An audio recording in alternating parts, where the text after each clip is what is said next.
उपासक को चाहिए जो वैष्णव दीक्षा ले चुका है कि ब्याह कनागत कारटो राजदान गृहदान भगवत जनिन को गहे तो होए भजन की हानि। ब्याह शादियों में भोजन नहीं पाना चाहिए। तो आप कहेंगे तो व्यवहार ही नहीं चल पाएगा, फिर हमारे व्यवहार में कौन आएगा। कोशिश करो जहां तक हो सके। कौन तुम्हें वहां वीडियो में बना खड़ा है कि तुमने पाया कि नहीं पाया। सब अपवित्रता का राज्य होता है। अगर आप वैष्णव हो तो भगवत समर्पित भोजन पाओगे। एक वो सिस्टम होता है जिसमें ऐसे भर के सब रख दिए और सब ले करके पा रहे। इसमें क्या पवित्रता है। आप मतलब ऐसा तो है कि एक बार लेकर के फिर आप ले सकते हैं, कोई भी ले सकता है, देने वाला कोई नहीं, अपने आप से उठाओ और खाओ। वाह, तो सब अपवित्र हो गया कि नहीं हो गया। उसी जूठे हाथ से आप लिए, उसी जूठे हाथ से वो ले, उसे कहाँ वैष्णव सिद्धांत रह गया। पहले गांव में तो ऐसे पवाया जाता था, सबके पैर धुले जाते थे, पट्टी बिछाई जाती थी, बैठाला गया, सुंदर पत्ते के वो पत्तल धोने और फिर रज के कुल्हड़ आदि पात्रों में बढ़िया और परोस करके फिर जय जयकार हो। गाँव में भी जय हो जयकारा लगता था और फिर ऐसे और जो पूज्य जन होते थे उनको भेंट देकर पैर छुआ, ऐसे सम्मान। अब ये जूता पहने और सब पवित्र भोजन, तो इसलिए मना कह रहे हैं ब्याह का भोजन नहीं लेना चाहिए। विरक्त को तो बिल्कुल नहीं लेना चाहिए। गृहस्थी में अपना देख लो, काम चला लो। उस दिन पेट दर्द कर रहा है ऐसा कह दो, नहीं, अपना बोल दे कि भाई आज हमारा पेट खराब है, उल्टी जैसा लग रहा है, अगर इतना भी पाया तो उल्टी हो जाएगी, अगर आप चाहो तो नींबू पानी ले सकते हैं। ऐसे काम चलाना चाहिए। अपनी वैष्णवता पवित्र, अब उन्हीं में लोग मदिरा जिरा प्रिय उसी से ले रहे हैं, उसी से आप लोगे जूठा, कैसे भजन बनेगा। और दूसरा कह रहे हैं कनागत,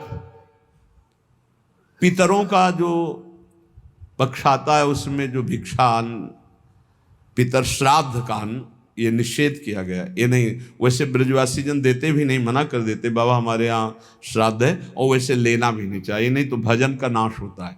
ब्याह का भोजन नहीं लेना चाहिए, कनागत पितर श्राद्ध का भोजन नहीं लेना चाहिए।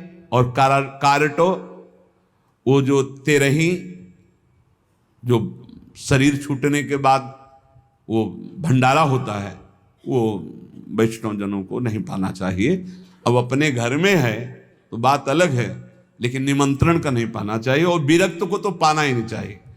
ब्याह का नहीं पाना चाहिए, पितृ श्राद्ध का नहीं पाना चाहिए। और कारटो कहते तेरही, जो 13 वहाँ शरीर पूरा होने के बाद वो नहीं पाना चाहिए। और कह रहे हैं राजदान, राजा का भोजन नहीं पाना चाहिए।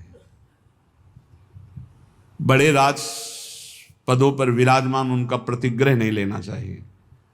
और यहाँ प्राय हम प्रार्थना करते हैं अपने जनों से कि कभी ऐसा न स्वीकार किया जाए। जो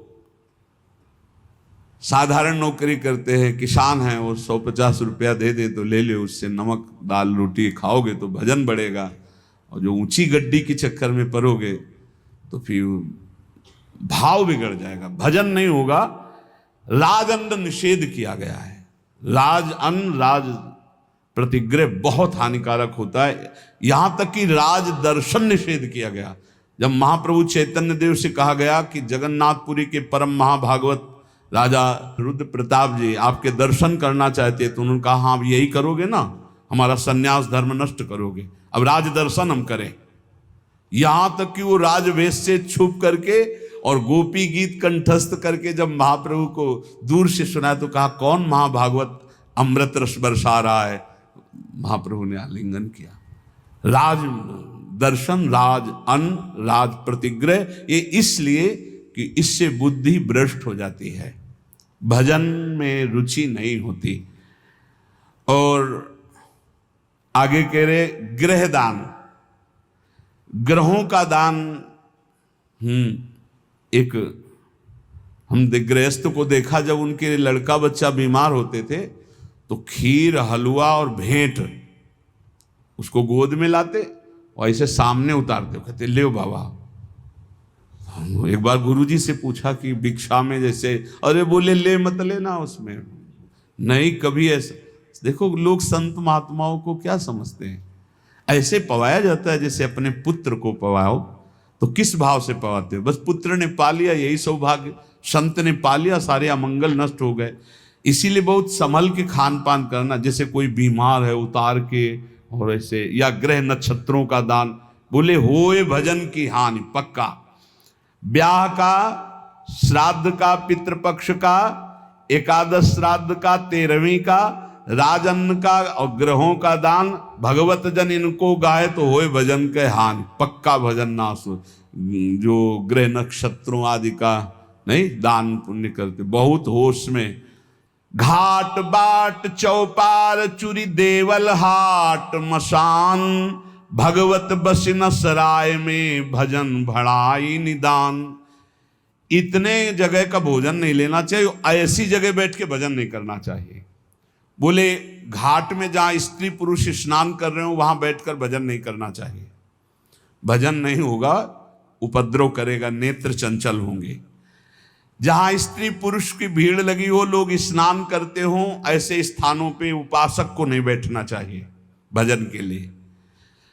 जहां से लोग रास्ता बनाए हों वहां नहीं बैठना चाहिए। घाट बाट और चौपार, चौराहे पर नहीं, और देवल मंदिर में बैठकर नहीं, और हाट बाजार में बैठ कर के नहीं, और श्मशान में बैठकर नहीं। भगवत रसिक सराय, सराय आदि में जहां बहुत लोग बैठकर संगोष्ठी करते हो वहां नहीं। इससे भाव दूषित हो जाएगा, तुम्हारा भजन नहीं बनेगा। घाट बाट चौपाल